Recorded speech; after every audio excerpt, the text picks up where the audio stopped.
I'm the Deputy Education Officer for Nakbayan, New York, a national democratic mass movement of Filipino youth and students. We believe it's important to know and understand how American militarization and occupation shape our world and our lives, especially as Filipinos. As we know, last night the US sent 59 missiles to Syria, each missile carrying a 1,000-pound explosive warhead. It's clear that black, brown, and foreign bodies are nothing to American imperialism. So with that, I'm saying two poems tonight. The first one is by my favorite Filipino revolutionary. You may know her, Maria Lorena Barros. Lorena Barros was the founder of Makibaka, a militant women's organization in the Philippines, and a member of the New People's Army, which is the guerrilla revolutionary forces. She died at age 28 during combat, sacrificing herself so her kasamas could escape. This poem is called Documentary of a War, and it was written during the Marcos regime and during the Vietnam War. In the name of the Father, and of the Son, and of the etc. Fire. Women as women, while trying to save as much as can be saved, of pots and clothing, we cannot leave, do not make us leave our ancestors to a prayerless village. Children, give us this day. A little boy wonderingly watching, a tired, sweaty doctor tie up his stump, leave him a nut for a crutch. He will grow up. It takes such an awful lot to kill a human. 28 years of death produced, these 20-year-olds dying in the swamps and paddies, our daily bread, alphabet books lie shattered among the dry fields, the battle of toxic chemicals and bee sting, great river leeches on our naked bodies, stiff, twisted faces with pieces of paper tied to an arm or a leg or a neck or whatever there is left. Family, village, cause of death, male, female, single, married, no matter, none bereaved, one cannot grieve indefinitely. And forgive us, tired GI's faces, dogged fear that jumps at every whisper of the bush. I just want to get out of here. It's you or they get killed, remember that, men. It's I or they. Our trespasses. A village sweep armed with rifles and antiseptic spray. Oh my dear young girl, dirtied and covered with lice, and resigned to be raped, but we are civilized. We have R&R. The star in two colors, martial music, repository of ideology. One can riot only where death is not so near or so immediately vivid. With a plastic bag over the face can save us from crying. The senseless tears, the bomb tears. Imperialism shall not win. Hallowed be thy name.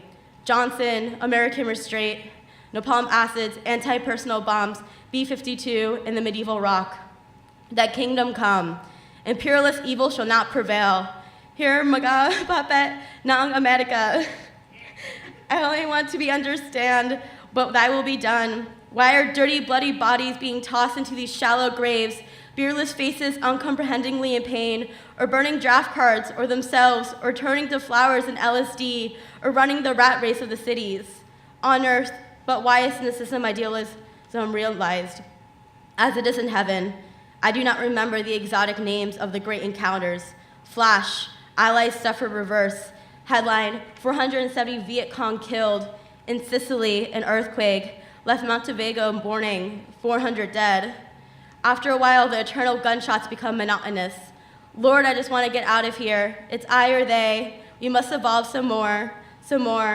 We simply must, don't you see? This over a cup of coffee, excited over her first cigarette. I see no other hope. The two are reconcilable. War and peace, now don't be smart. Heaven and earth, Lord, all I want is, let me fornicate in peace. National Liberation Front, I am expendable, an old man, but I can still smile for your camera, sir. Yes, I have many stories, but they are all the same. Like droppings of some archaic flying reptile, the bombs fell in the leprosarium. God, I sweated infinities, sewing on skin and muscle, and they were muted grateful, the noseless and the lipless faces, sweating in the stubble fields. Stubble, summer, autumn, winter, and spring. It makes no difference now. How the fingers disappeared, and the body became one mass of wounds. Amen. Okay.